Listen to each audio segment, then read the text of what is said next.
Hi, I'm Sharon Bill. Welcome to my Theory Tuition series where we're working together step by step through each of the ABRSM Theory grades.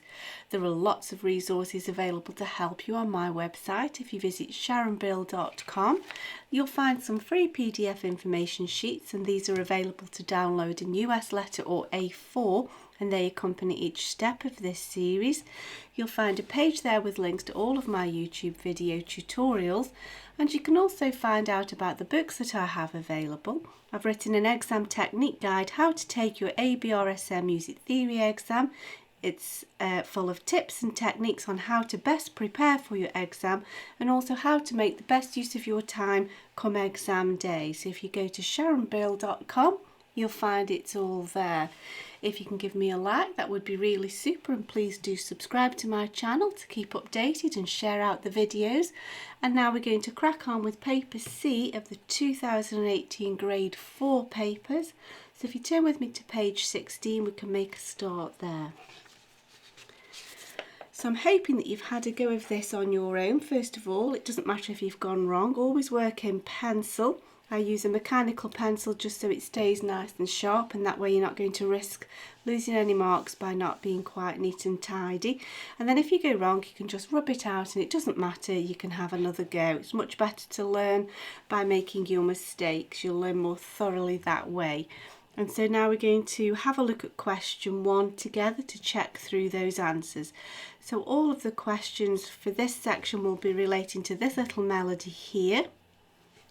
And the first thing we have is some performance directions, and we have some multiple choice options here. Oh, gone way past, there we go.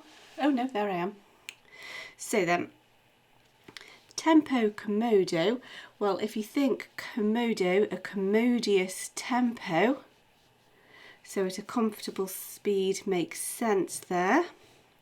And morendo, now here you can see the root word more. Think of the French l'amour, that's dead, so dying away, so that makes sense.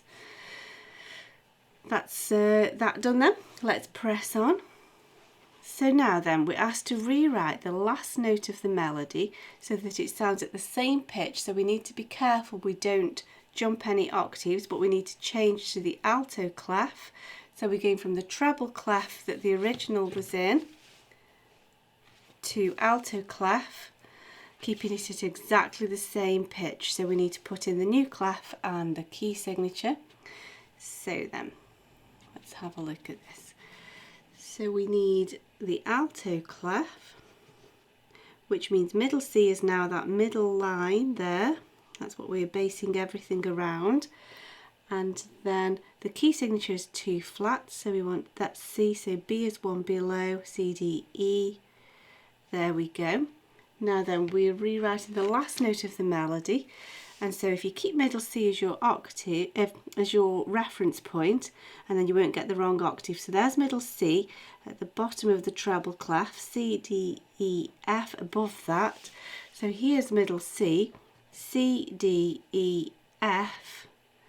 Takes you to there, and it's a minim or a half note, so we just need a stem, and there we go, that's that completed. Now then, complete the following statement. The triplet in bar 2, so here, means 3 crotchets in the time of, or we can say either 3 crotchets in the time of 2 crotchets, or we could say quarter notes, whichever terminology you prefer. Alternatively, you can sort of extend your thinking a bit further, and you could say 2 crotchets in the time of 1 minim, or 1 half note. Sort of both means the same mathematically.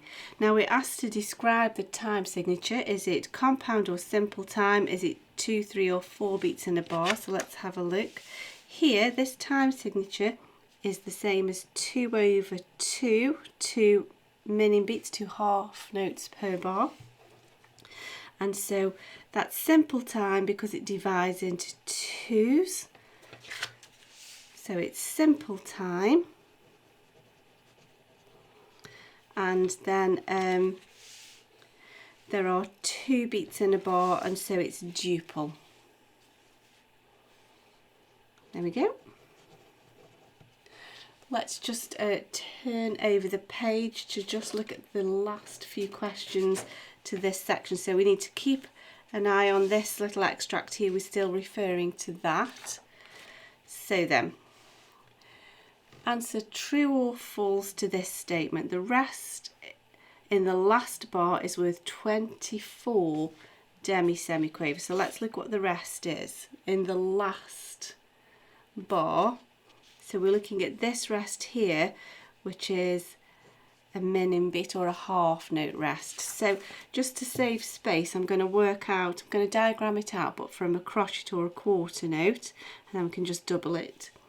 So 1 crotchet or 1 quarter note divides into 2 quavers, 2 eighth notes, which divides into 4 semiquavers or 4 16th notes, and then it will divide again into 2, 4, 6, 8 demi-semiquavers or 32nd notes, and that's just 1 beat's worth, one crotchet beat's worth, and we need 1 minims beat's worth, which is twice that.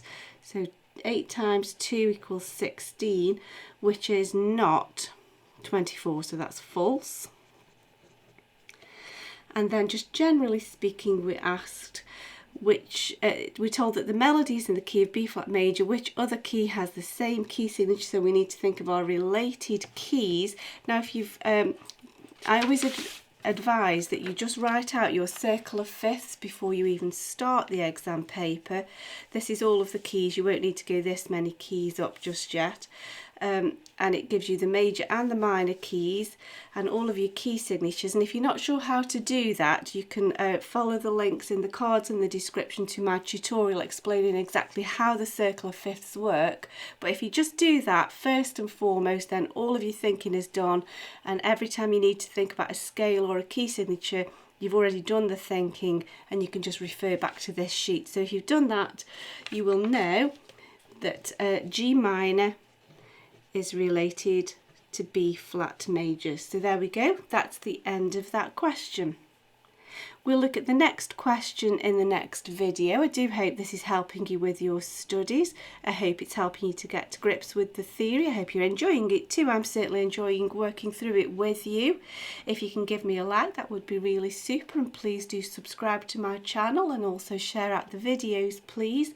And please do go to sharonbill.com and have a browse around all of the resource and information that's available there to help you. Thanks for watching. See you next time. Bye.